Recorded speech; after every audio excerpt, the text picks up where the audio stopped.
All right, welcome to AP Chemistry. We're looking at the Unit 3 stoichiometric calculations involving solution and gas laws, Part 2. Make sure in our submissions that we follow all of the instructions for completeness, work in units, and then make sure you support your written work and calculations in your answer. So the first part, we're looking at a stock solution that is 15 molar of sulfuric acid, and it is used to prepare a 100 milliliter diluted solution with 0.37, that is 0.375 molar. We're going to use that 0.357 molar solution in a reaction. And instead of using all 100 milliliters of it, we're going to use 75.5 milliliters of it. And it's going to react completely with this excess solid aluminum according to what is going to be our balanced equation here in a second. And so on part A, we're to balance our equation. That means the reaction follows the law of conservation of mass in atoms, meaning the same number of atoms and as in the reactant, the same number of each type of atom is in the reactant as is in the product. And so we can see that aluminum needs to have a coefficient of 2, sulfuric acid needs to have a coefficient of 3, and hydrogen needs to have a coefficient of 3. So we balance the equation. You could put a 1 in here, but by convention, we don't put 1s as coefficients. Describe how the solution was prepared. Show calculations to support your response. I'm not going to describe how to prepare the solution. You should know how to do that, but I will help you with the calculation. Anytime we are using dilution, we should use the dilution equation, which is M1V1 equals M2V2. And if we go back to our scenario, we have a stock solution that we're diluting. So this is going to be our concentrated solution. It's going to be M1. And we're going to prepare 100 milliliters of the diluted solution, so that is V2, with and make it where it is 0.375 molar, and that is M2. So what are we solving for? V1. We have to know how much of the stock solution, what volume of the stock solution to put into our volumetric flask before we add water and dilute it to 100 milliliters. And so this calculation is helping us to determine how much of the concentrated solution to use in the dilution. So anytime we're doing these calculations, you should be defining what it is you're solving for. Here we are solving for V1, and we rearrange this equation, and it's going to be V1 equals M2 V2 over M1. So we now just plug in our values. We know that M2 is 0.375 molar. We know that we're going to make 100.0 milliliters of this solution. And it's okay to use milliliters in the dilution equation. Just understand that the volume that we obtain when we use milliliters is going to be in the unit milliliters as well. And then we're going to use our initial concentration, or M1, which is 15.0 molar. Now we notice that these units cancel, and again, we are left with milliliters. So our answer is 2.5 milliliters of this H2SO4. Okay, and so you tell me how to do the rest of it, and that will be great. So we're going to move on to the next part, and it says to calculate the number of moles of H2SO4 that was used in the reaction. So one of the things that we noticed is that we did not use all 100 milliliters of our diluted 0.375 molar sulfuric acid solution. Hopefully I've been saying sulfuric acid solution. It is 75.5 milliliters of the sulfuric acid solution that was used. And so we're going to start with that, and then understand that we're going to use our concentration 0.375 molar as a conversion factor. So what this actually means is 0.375 moles for every 1 liter. So we're going to use this as a conversion factor. This is not required to be shown right here. I just want to, for those that don't understand how we use this, this is why we use this. In our resource sheet, even, it tells us the concentration of or molarity is equal to moles per liter, moles of solute over liters of solution. So here we're going to use dimensional analysis. We're going to start with the given volume, which was 75.5 milliliters of the H2SO4. And then we're going to say 1,000 milliliters, which is equal to 1 liter. So that's why I'm using 1,000 milliliters, is 0.375. That 3 would not have been neat enough for some of you, so I'm helping you out. 375 moles of H2SO4, and this should give us 0.0283 moles of H2SO4, or of sulfuric acid. And that is our answer. All right, and so we defined what it was we were calculating. We now know this is equal to this many moles of H2SO4. All right, so now we're going to move on, and we're supposed to calculate the volume of hydrogen gas produced in this reaction.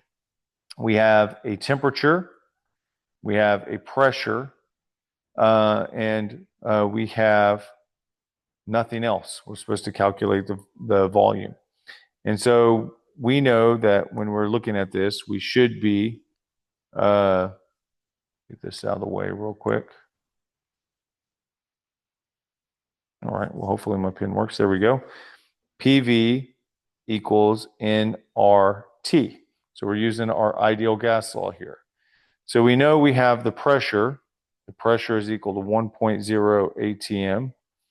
We know we have the temperature, which is equal to 25 degrees Celsius plus 273.15 to get us a temperature of 298. Let me make sure this looks a little nicer. 25 plus 273.15, which is 298.15. And that's going to be Kelvin. We do not know the number of moles, and we do not know the volume. We do know R. R is on our resource sheet. I'm not going to write it out. You can go look at your resource sheet. It'd be nice if you did. All right, so the next thing we have to do is we can't have two variables in this equation that we need to solve for. So we have to figure out the number of moles of the hydrogen gas before we can solve for the volume. And we can do that because we know how many moles of the sulfuric acid we had. So we can relate the moles of sulfuric acid to the moles of sulfuric acid to the moles of hydrogen using the balanced chemical equation. And we notice that it's a 3-to-3 ratio or a 1-to-1 ratio. And so we're going to use that into our calculation. We start off with 0.0283 moles of H2SO4. And we know that 3 moles of H2SO4 is equal to 3 moles of H2. So now we know the moles of H2 is 0.0283 moles of H2. Now all we have to do is plug this in and solve for volume. So V, again, we're defining our equation, or what we're calculating, is equal to NR. There we go, nRT over P. All right, and so we're going to plug these in, and we see that the number of moles we have are 0.0283 moles. R is 0.08206 liters atm over moles Kelvin. And then temperature is 298.15. That doesn't look like an 8, Mr. Schmidt.